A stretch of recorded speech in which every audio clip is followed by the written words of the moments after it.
எல்லாருக்கும் வணக்கம்மா. நீங்கள் இப்போ நம்ம பார்த்துட்ருக்கிறது பண்டைய தமிழகம் அப்படின்ற பாடத்தை பற்றி தான் பார்த்துட்ருக்கோம் இல்லையா? இப்போ போன பாடத்தில் நாம் என்ன படித்தோம்? பெருங்கற்கால, அதாவது பண்டைய தமிழக மக்களுடைய பெருங்கற்கால நினைவு சின்னங்களை பற்றி பார்த்தோம். அவங்க உபயோகித்த பொருள்கள், கருவிகள், பின்ன அந்த கருவிகளும் பொருள்கள்லாம் எங்கெல்லாம் அகழ்வாராய்ச்சி எடுத்தாங்களோ அந்த இடங்களெல்லாம் பற்றி பார்த்தோம் இல்லையா? இன்றைக்கி நம்ம பார்க்க போகிறது பண்டைய தமிழகம் பாடத்தில் இருக்கிற பண்டைய தமிழக மக்களுடைய சமூக வாழ்க்கையை பற்றி பார்க்க போகிறோம். சமூக வாழ்க்கையில் எப்படி மக்கள் சமூக வாழ்க்கையில் வாழ்ந்துட்டு இருந்தாங்க அப்படின்றது பார்க்கும்பொழுது ஒவ்வொரு இடத்துக்கு தகுந்த மாதிரி அவங்களுடைய வாழ்க்கை முறை மாறும். இப்போவும் நீங்கள் பார்த்துருப்பீங்க, பல இடங்கள் பற்றி உங்களுக்கு தெரியும். மலைகளை பற்றி தெரியும், காடுகளை பற்றி தெரியும், வயல்வெளிகளை பற்றி தெரியும், பின்ன பாலை நிலங்கள், இந்த மாதிரி இடங்களெல்லாம் தெரியும் இல்லையா? அப்போ எந்த இடத்துல மக்கள் வாழ்கிறாங்களோ அந்த இடத்துக்கு தகுந்த மாதிரி தான் மக்களுடைய வாழ்க்கை முறையும் இருக்கும் இல்லையா? இப்போ அதே மாதிரி தான் பழந்தமிழ் பாடல்களில் பண்டைய தமிழக மக்களுடைய சமூக வாழ்க்கையை திணைகளாக பிரிச்சிருந்தாங்க. அந்த மாதிரி திணைகளாக 5 திணைகள் நீங்கள் ஏற்கனவே போன கிளாஸ்ல எல்லாம் படிச்சிருப்பீங்கன்னு நான் நினைக்கிறேன். அந்த திணைகள் 5 திணைகள் தெரியும் உங்களுக்கு. அந்த 5 திணைகளுக்கு தகுந்த மாதிரி மக்களுடைய சமூக வாழ்க்கை இருந்துச்சு. இப்போ ஃபஸ்ட்டு திணை என்னன்னா குறிஞ்சி, அடுத்தது முல்லை, மருதம், நெய்தல், பாலை. மொத்தம் 5 திணைகள் தான் பழந்தமிழ் பாடல்கள் நம்ம பார்க்குறோம். இப்போ இந்த 5 திணைகளில் ஃபஸ்ட்டு பார்க்க போகிறது குறிஞ்சி. குறிஞ்சி நிலம் அப்படின்றது என்னென்னா காடு, மலைகள் அங்கே இருக்கிறது. அப்போ காடு, மலை அந்த மாதிரி இருக்கிற இடத்துல வாழ்கிற மக்களுடைய சமூக வாழ்க்கை எப்படிப்பட்டதாக இருக்கும்? அவங்க காடுகளில் இருக்கிற விளைபொருள்களை சேகரிக்கிறது, அப்புறம் வேட்டையாடுறது, பின்ன காடுகளை எல்லாத்தையும் புனம் விவசாயம் சொல்லி ஒரு சம்பவம் இருந்துச்சு. புனம் விவசாயம்னா என்னது?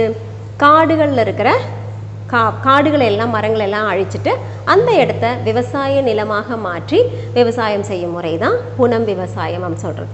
இப்போது நம்மளுடைய அட்டப்பாடி பாகத்துல எல்லாம் பார்த்தீங்கன்னா சில கோத்திர வர்க்க மக்கள் வந்து என்ன பண்ணுறாங்கன்னா காடுகளை அழித்து புனம் விவசாயம், அதாவது விவசாயம் செய்து வாழ்ந்துட்டுருக்காங்க. அது இப்போவும் நிலவில் இருக்குது. அதுதான் புனம் விவசாயம் சொல்கிறது.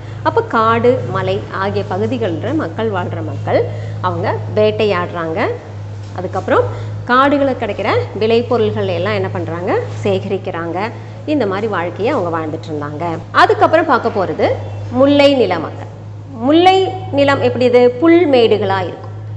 முல்லை நில மக்கள் புல்மேடுகளாக இருந்துச்சுன்னா எப்படி வாழ்வாங்க? அங்கே இருக்கிற மக்கள் கண்டிப்பாக கன்றுகாலிகளை வளர்க்குறதா தான் இருக்கும் அவங்களுடைய முக்கிய தொழில். அப்போ அதுமாக பந்தப்பட்ட காரியங்கள் தான் வேலை தான் அவங்க செய்வாங்க இல்லையா? அப்போ புல்மேடுகள் இருக்கிற மக்கள் கன்றுகாலிகளை வளர்க்குறது. அது மட்டும் இல்லை, கன்றுகாலிகள் தான் அவங்க பெரிய சொத்தாகவே இருந்துச்சு. அதை வந்துட்டு என்ன பண்ணுறது?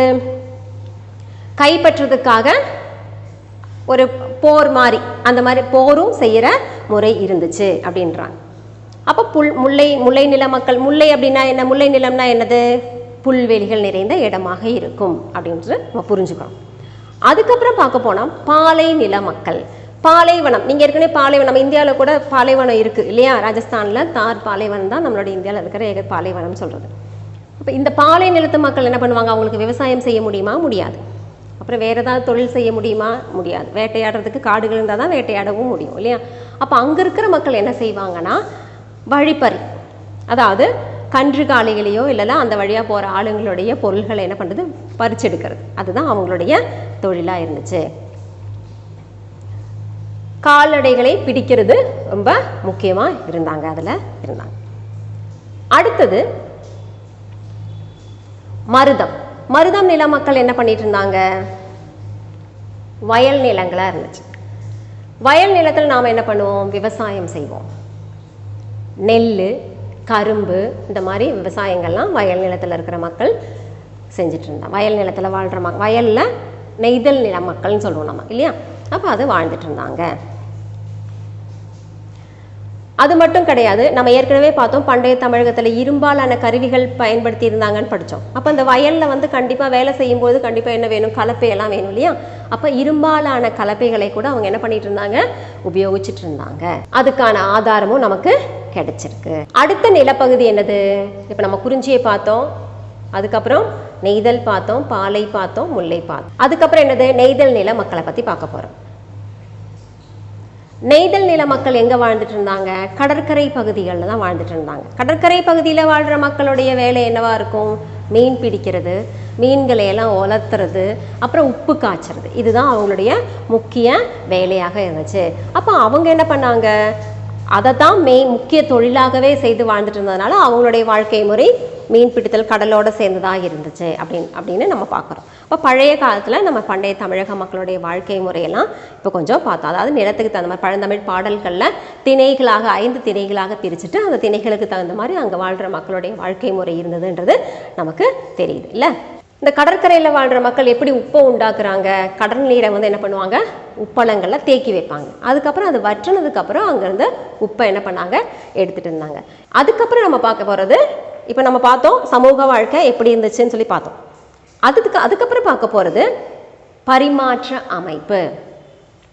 பரிமாற்ற அமைப்புனா என்ன? ஒரு பொருளை இன்னொரு பொருளை வாங்கிட்டு அந்த பொருளை கொடுக்கறது இதுதான் பண்டமாற்று முறைன்னு சொல்லுவாங்க.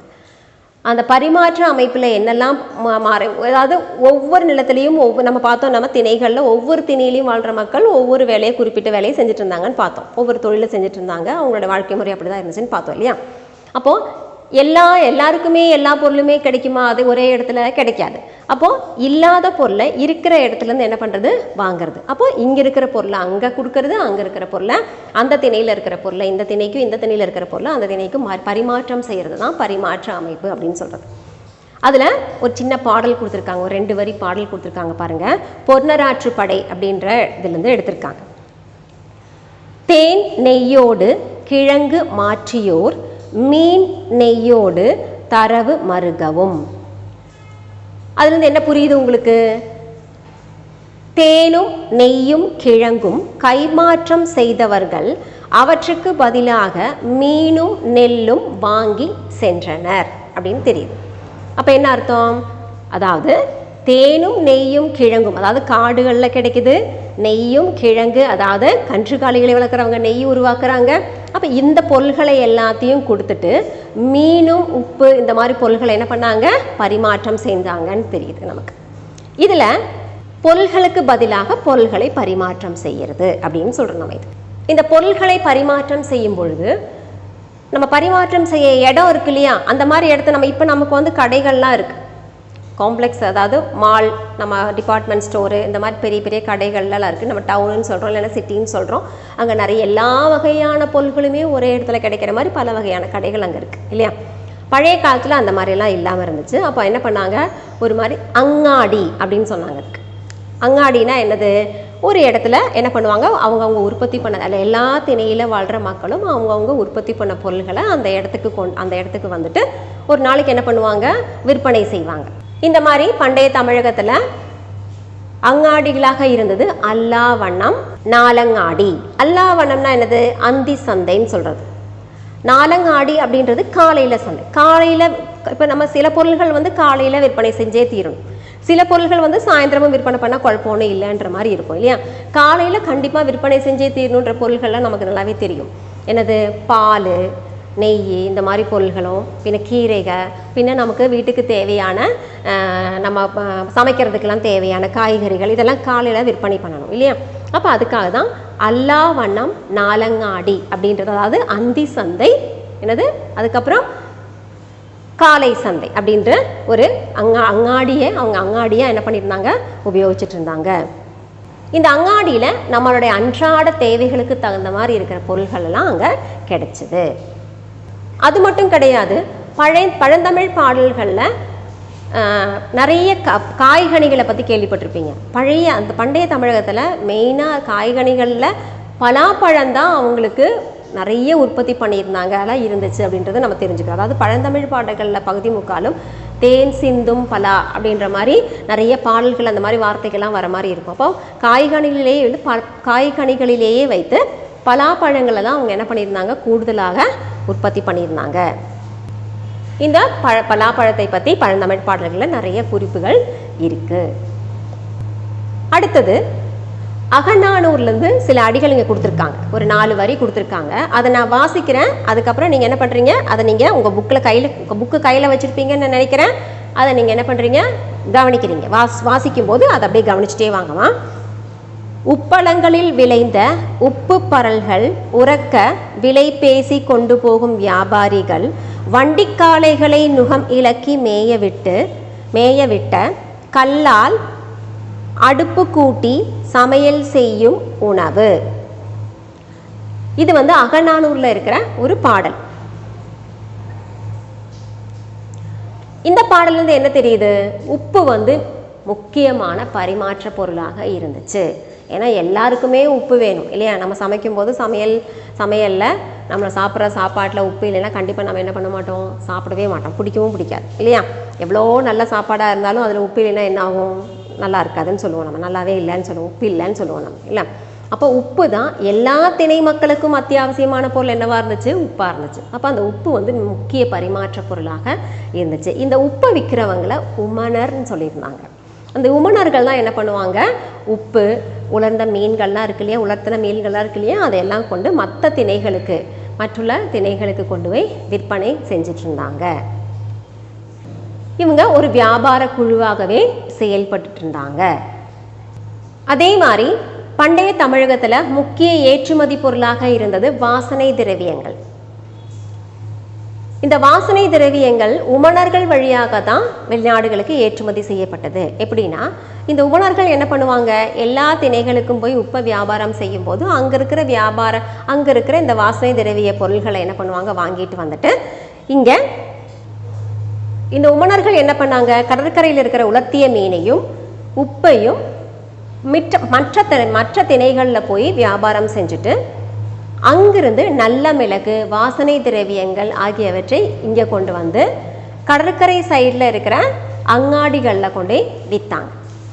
அங்கே இருந்து வெளிநாடுகளுக்கு விற்பனை செய்யப்பட்டது. பண்டைய தமிழகத்தில் முக்கிய ஏற்றுமதி பொருளாக இருந்தது வாசனை திரவியங்கள் தான் இல்லையா. இந்த வாசனை திரவியங்கள் பரிமாற்ற செய்யறது உமணர்கள் வழியாக தான் நடந்துட்டு இருந்துச்சு. இந்த உமணர்கள் என்ன பண்ணாங்க, கடற்கரையில் இருக்கிற உலர்த்திய மீன், உப்பு இது எல்லாத்தையும் மற்ற திணைகளில் விற்கும் பொழுது அங்கே இருக்கிற வாசனை திரவியங்கள், நல்ல மிளகு, வாசனை திரவியங்கள், மற்ற வனப்பொருள்கள் இது எல்லாம் சேகரிச்சுட்டு கடற்கரையில் இருக்கிற அங்காடிகளில் கொண்டு விற்பனை செஞ்சாங்க. இந்த பரிமாற்ற அமைப்பு பகுதி முக்காலம் எப்பதான் நடந்துச்சு, கோடை காலத்துல தான் நடந்துச்சு. ஏன் கோடை காலம் இந்த மாதிரி வியாபாரத்துக்கு முக்கிய காரணமா இருந்துச்சு அப்படின்னு பார்த்தா, ஒன்று வேளாண் விளைச்சல் எல்லாமே அறுவடை செய்யற காலம் மழைக்காலம் முடிஞ்சதுக்கு அப்புறம் தான் வேளாண் விளைச்சல் பொருள்கள்லாம் அறுவடை செய்வாங்க, அது ஒரு காரணம். ரெண்டாவது, உப்பு உண்டாக்குறதும் மீன் உலர்த்துறது எல்லாமே கோடை காலத்துல தான். அப்போ கோடை காலத்துல தான் இந்த வியாபாரம் கூடுதலாக நடந்துட்டு இருந்துச்சு. இந்த உமணர்கள் சேகரித்தாங்கன்னு சொன்னோமா இல்லையா, வாசனை திரவியங்கள், நல்ல மிளகு, பிற வனப்பொருட்கள் இதையெல்லாம் சேகரிச்சுட்டு அவங்க பட்டணத்தில் இருக்கிற வியாபார மையங்களில் கொண்டே விற்பனை செஞ்சாங்க. அந்த வியாபார மையங்கள் இருந்து தான் என்னாச்சு, வெளிநாடுகளுக்கு ஏற்றுமதி செய்யப்பட்டது. இது எப்படி நமக்கு தெரியுதுன்னா, பெருங்கற்கால நினைவு சின்னங்கள் அகழ்வாராய்ச்சியில நமக்கு வெளிநாட்டுடைய நாணயங்கள் கிடைச்சிருக்கு. நம்ம ஏற்கனவே பார்த்தோம், அதாவது ரோம நாணயங்கள் இல்லையா. பண்டைய தமிழகத்தில் ரோமர்களுடைய, அதாவது ரோமர் நாட்டில் உபயோகித்த ரோம நாணயங்கள் நம்மளுடைய அகழ்வாராய்ச்சியில் கிடைச்சதுன்னு நம்ம படித்தோம் இல்லையா. அப்போ அதிலிருந்து அந்த ரோமர்கள் என்ன பண்ணாங்க, நம்மளுடைய பண்டைய தமிழகத்தில் மக்கள் கூட வியாபாரம் செஞ்சுட்டு இருந்தாங்கன்றது நமக்கு இதுலேருந்து புரிஞ்சுக்க முடியுது. இந்த ரோமர்களுக்கு நம்ம நாட்டிலேருந்து வாசனை திரவியங்களும் நல்ல மிளகும் தான் கூடுதலாக அவங்க கொண்டு போனாங்க என்றது நமக்கு இதுலேருந்து புரியுது. இந்த பட்டண அகழ்வாராய்ச்சியில் எர்ணாகுளம் மாவட்டத்தில் பரவூர் அப்படின்ற இடத்துக்கு பக்கத்தில் பட்டணம் அப்படின்ற இடத்துல அகழ்வாராய்ச்சியில் பார்த்தீங்கன்னா மேற்காசியா கூடையும் ரோமர்கள் கூடையும் பண்டைய தமிழக மக்கள் வியாபாரம் செஞ்சதுக்கான சான்றுகள் நமக்கு நிறைய கிடைச்சிருக்கு. அதுலேருந்து தான் நமக்கு தெரியுது பண்டைய தமிழக மக்கள் வெளிநாட்டில், அதாவது ரோமர்கள் கூடையும் ஆசியாவில், மேற்காசியாவில் இருக்கிற பல நாடுகள் கூடையும் வியாபாரம் செஞ்சுருந்தாங்கன்றதை புரிஞ்சுக்க முடியுது. இப்போ நம்ம அடுத்தது பார்க்க போகிறது மூவேந்தர்கள் பற்றி. நீங்கள் மூவேந்தர்கள் பற்றி கேள்விப்பட்டிருப்பீங்க. சேரர், சோழர், பாண்டியர், இந்த மூவேந்தர்கள் தான். இப்போ நம்ம பண்டைய தமிழகத்தில் வியாபாரம் பண்ணாங்க. ஒவ்வொரு திணையில் மக்கள் வந்துட்டு அந்த திணைகளுக்கு தகுந்த மாதிரி இருக்கிற நிலங்களுக்கு தகுந்த மாதிரி வாழ்க்கை முறை இருந்துச்சு அப்படின்லாம் பார்த்தோம் இல்லையா. இந்த மாதிரி வியாபாரமெல்லாம் செய்யும் பொழுதும் வாழ்க்கை முறையெல்லாம் அமைக்கப்படும் போது அதை கண்ட்ரோல் பண்ணுறதுக்கு யாராவது கண்டிப்பாக வேணும் இல்லையா. அப்போ அந்த காலத்தில் அந்த மாதிரி கண்ட்ரோல் பண்ணுறாங்க தான் நம்ம என்ன சொல்லிட்டு இருந்தோம், அரசர்கள்னு சொல்லிட்டு இருந்தோம். அப்போ அன்னைக்கு சேரர், சோழர், பாண்டியர் அப்படின்ற மூவேந்தர்கள் இருந்தாங்க. இந்த வியாபார மையங்களை எல்லாம் கண்ட்ரோல் பண்ணுறதுக்கும் அவற்றையெல்லாம் கட்டுப்படுத்துறதுக்கும் இவங்க இருந்தாங்க. ஏன்னா பழைய காலத்தில் கடல் வழியாகவும் தரை வழியாகவும் நிறைய வியாபாரம் நடந்துட்டு, இத்தகைய செயல்பாடுகளுக்கு ஒரு அமைப்பை உருவாக்குறது, அவற்றை கட்டுப்படுத்துறதுக்கு ஒரு அதிகார மையம் தேவைப்பட்டுச்சு. இந்த அதிகார மையத்தை தான் நான் சொன்னேன், சேரர், சோழர், பாண்டியர் அப்படின்றது.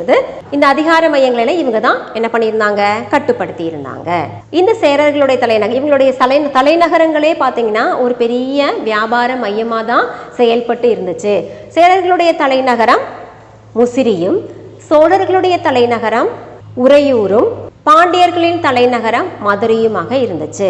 அது மட்டும் கிடையாது, அது அல்லாம சில இடங்களும் பட்டணமா இருந்துச்சு, அதாவது வியாபார மையங்களாகவே இருந்துச்சு. அது என்னன்னா முசிறி, தொண்டி, வாகை, மாந்தை, காவிரி, பூம்பட்டினம் ஆகியவையெல்லாம் அந்த காலத்துல ஒரு துறைமுக பட்டணமா இருந்துச்சு. கடல் வழியா வியாபாரம் செய்யும் போது கண்டிப்பா என்ன வேணும், துறைமுகம் வேணும். கப்பல்ல தான் வருவாங்க, பெரிய பெரிய கப்பல்ல, போட்ல இந்த மாதிரிலாம் வருவாங்க, பொருட்களை எடுத்துட்டு வருவாங்க, பொருட்களை கொண்டு போவாங்க இல்லையா. அப்ப அது நிக்கிறதுக்கான இடத்த தான் நம்ம என்ன சொல்றோம், துறைமுகங்கள்னு சொல்றோம். அந்த மாதிரி துறைமுகங்கள் பட்டணமா தான் இதெல்லாம் இருந்துச்சுன்னு சொல்லி நமக்கு தெரிய வருது. இதெல்லாம் பார்த்தீங்கன்னா உங்கள் புக்கிலேயே ஒரு மேப் பக்கத்தில் கொடுத்துருக்காங்க. அந்த மேப்பில் பாருங்கள், அந்த உறையூர் எங்கே இருக்குது, அதுக்கப்புறம் முசிறி, மதுரை, காவிரி, பூம்பட்டினம் இதெல்லாம் எங்கே இருக்குன்னு அங்கேயே மார்க் பண்ணி கொடுத்துருக்காங்க. அதை கொஞ்சம் பார்த்தீங்கன்னா இந்த மாதிரி இடம்லாம், அதாவது எந்த மாதிரி இடத்துலலாம் அவங்க ஏன்னா கடற்கரை ஓரமாக தான் கண்டிப்பாக துறைமுகம் இருக்கணும் அப்படின்றது உங்களுக்கு கண்டிப்பாக நல்லா தெரிஞ்சிருக்கும். அப்போ அந்த மாதிரி இடத்துலலாம் அந்த மார்க் பண்ணியிருக்கிறத ஒன்று பார்த்து வச்சுக்கோங்க, உங்கள் புக்கிலேயே இருக்குது. இனி அடுத்தது இந்த பாடத்துடைய செயல்பாடுகள். நம்ம இப்போ என்னெல்லாம் பார்த்தோம், சமூக வாழ்க்கையில் மக்களுடைய சமூக வாழ்க்கை திணைகளாக பிரிக்கப்பட்டிருந்துச்சுன்னு பார்த்தோம். இந்த திணைகளுக்கு தகுந்த மாதிரி மக்களுடைய சமூக வாழ்க்கை மாறி இருந்துச்சுன்னு பார்த்தோம். அதாவது ஒவ்வொரு திணையிலையும் ஒவ்வொரு வாழ்க்கை முறை இருந்துச்சு இல்லையா. திணை இடத்துக்கு தகுந்த மாதிரி நம்மளுடைய வாழ்க்கை முறை மாறும். அதுக்கப்புறம் என்ன பார்த்தோம், பரிமாற்ற அமைப்பை பற்றி பார்த்தோம். அதாவது பொருள்களை கொடுத்து பொருள்களை வாங்குறது. நாம உற்பத்தி பண்ண பொருள்களை மட்டுமே வைத்து நம்மளால் என்ன பண்ண முடியாது, வாழ முடியாது. அது நமக்கு நல்லாவே தெரியும். அதாவது நம்ம எல்லாருமே சார்ந்து தான் வாழ்ந்துட்டுருக்கோம் இல்லையா. ஒருவரோட ஒருவர் சார்ந்து தான் வாழ்ந்துட்டுருக்கிறதுனால நாம் உருவாக்குற பொருள் அவங்க இல்லாதவங்களுக்கும், நம்மக்கிட்ட இல்லாத பொருளை யார் உருவாக்குறாங்களோ அவங்ககிட்ட தான் நம்ம வாங்கிட்டு இருக்கோம் இல்லையா. அப்போ அந்த பரிமாற்ற முறையை பற்றி பார்த்தோம். யார் அந்த பரிமாற்ற முறையை செஞ்சாங்கன்றதையும் பார்த்தோம் நம்ம இல்லையா. அதுக்கப்புறம் நம்மளுடைய பண்டைய தமிழகம் வெளிநாடுகள் கூட வியாபாரம் செஞ்சுட்டு இருந்த காரியத்தையும் பார்த்தோம். அதுக்கான நமக்கு தகவல்கள் எப்படி கிடைச்சது, அகழ்வாராய்ச்சி மூலமாக கிடைச்ச மற்ற நாடுகளுடைய ரோமன் நாணயங்கள் மூலமாக தான் பார்த்தோம் இல்லை. அது கிடைச்சிருக்கு, அது மூலமாக நமக்கு தெரிஞ்சுக்க முடியுது மற்ற நாடுகள் கூட எல்லாம் வியாபாரம் செஞ்சுருந்தாங்க அப்படின்னு சொல்லிட்டு இல்லை.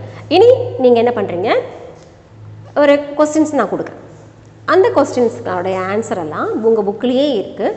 அந்த புக்கில் ஒன்று எடுத்துகிட்டு சோஷியல் நோட்டில் எழுதிட்டு உங்களுடைய சோஷியல் டீச்சர்கிட்ட காமிக்கிறீங்க, சரியா தப்பான்னு சொல்லிட்டு. சரியா? ஃபர்ஸ்ட் கொஸ்டின் எழுதிக்கோங்க. பண்டைய தமிழகத்தில் சமூக வாழ்க்கையை உருவாக்குவதில் திணைகளுக்கு முக்கிய பங்கு உண்டு, விவரிக்கவும். அது ஃபர்ஸ்ட் கொஸ்டின். ரெண்டாவது, பண்டைய தமிழகத்தில் நிலை நின்றிருந்த வாணிப தொடர்புகள் யாவை, விளக்கவும்.